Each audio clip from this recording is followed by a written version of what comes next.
My name is Mumia Jamal. I'm on death row in Pennsylvania. I'm ex-president of the Association of Black Journalists in Philadelphia. I'm still a continuing revolutionary journalist. I write for anybody who wants me to write for them.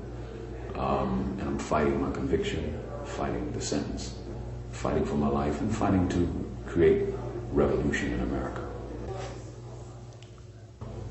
Yes, I am a political prisoner. From death row, this is Mumia Jamal.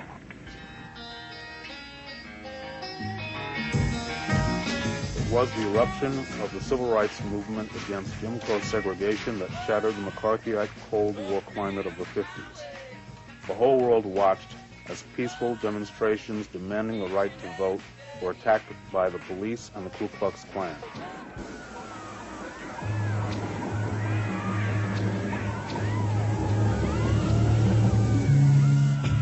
The civil rights movement challenged racist white America and gave rise to a generation of young radicals. But it did not lead to black freedom. Revolution means change. It means total change. When the movement came north in the mid-60s, it collided head-on with economic and social reality. The hellish conditions of ghetto life, the mass chronic unemployment, racist police brutality. These could only be solved through social revolution. Very recently, the Census Bureau said something like 31 million people were in poverty. Other records say that there's 3.1 million people who are homeless in America. You've got people who do not have the basic needs fulfilled. They can't eat, they can't have shelter, they can't have clothing. In Chicago in 1966, the struggle for racial equality meant a confrontation with the political machine of Democratic Party Mayor Richard Daley. After being stoned in the racist white enclave of Marquette Park, Martin Luther King called off a planned march for nearby Cicero. When 200 demonstrators from the Student Nonviolent Coordinating Committee, SNCC, went ahead with the Cicero March, they were met by a howling, brick-throwing mob. The civil rights movement was stopped in its tracks. It was during this time that Mumia Jamal came of political age. In 1967, as a young high school student, Jamal, then known as Wes Cook, was already a fighter. As a youth in the 60s, I was impressed by the Black Power movement that was sweeping Black America and the Black world in Africa and the Caribbean. He was one of the leaders of a mass movement to rename Benjamin Franklin High School for Malcolm X, part of a citywide battle for black studies in the public high schools, which culminated in a protest at school board headquarters on November 17, 1967. The Philadelphia police attacked the student protest. The police were led by Police Commissioner Frank Rizzo. So I remember me and a brother named Eddie Jones and a few other brothers, about 4 or 5 brothers from North Philly, went to a demonstration in South Philadelphia. It's at the Philadelphia Spectrum, which is a big sporting arena. This was 1968, and it was the presidential nomination of George Corley Wallace III. I think that's his name. But he was running for president on the American Independent Party. In retrospect, it's kind of crazy to think that we would go down to a demonstration in South Philadelphia, which is like predominantly white, and protest against George Wallace coming to Philadelphia. But at that time, you know, we believed that it was our city as well. So we did it, and every one of us got our asses kicked by plainclothes policemen.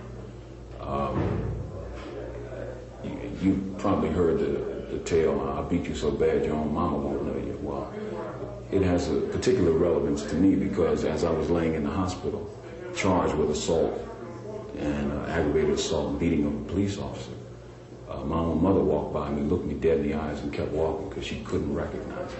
I was beaten unrecognizable. I was in my mid-teens at that time. From that period and from those experiences, from me having to go through the hell of that and seeing the complete lack of power of people to resist that, I was attracted to the Black Panther Party. So because there was not a functioning, active Black Panther Party at that time, we founded one and built one in Philadelphia.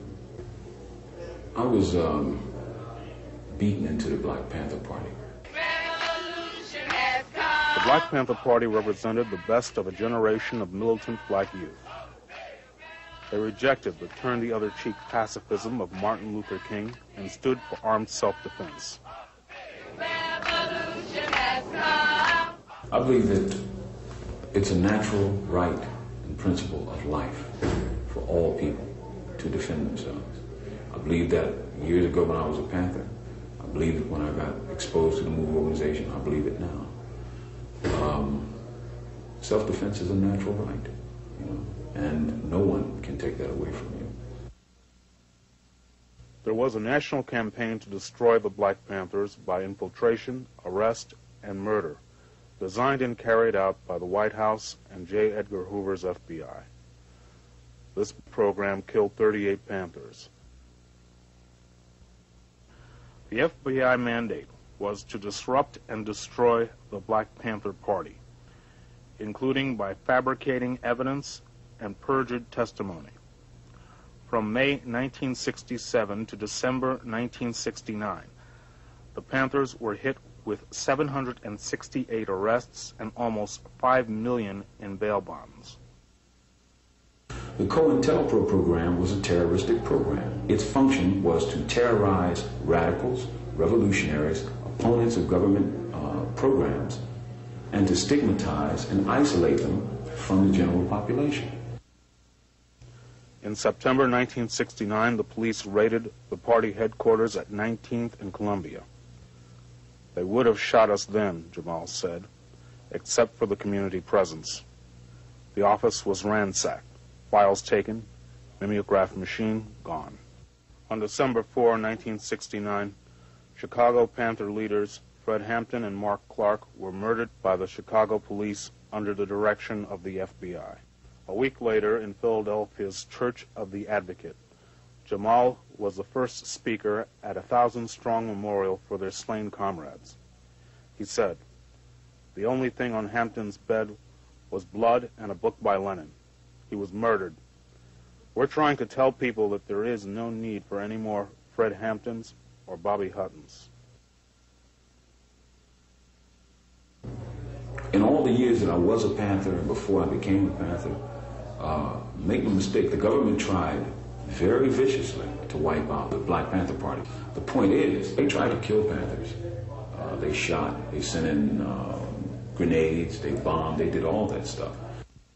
A month after the murder of Hampton and Clark, in January 1970, at the height of COINTELPRO, the Philadelphia Panthers were featured in a front-page Philadelphia Inquirer article. Their spokesman was 16-year-old Jamal, Minister of Information of the branch. Explaining their free breakfast program, Jamal said, "The Black Panther Party is doing what the churches are supposed to do." He continued, saying, "Genocide is coming to the forefront under Nixon, Agnew, and Mitchell regime. And that's exactly what it is. The Panther Party is an uncompromising party. It faces reality."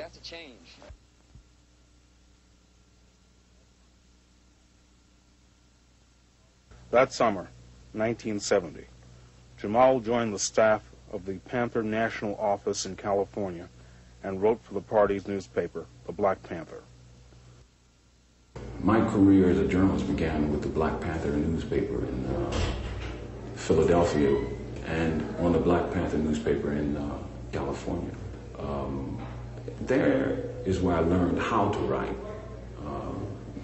learned how to write from a revolutionary perspective, perhaps.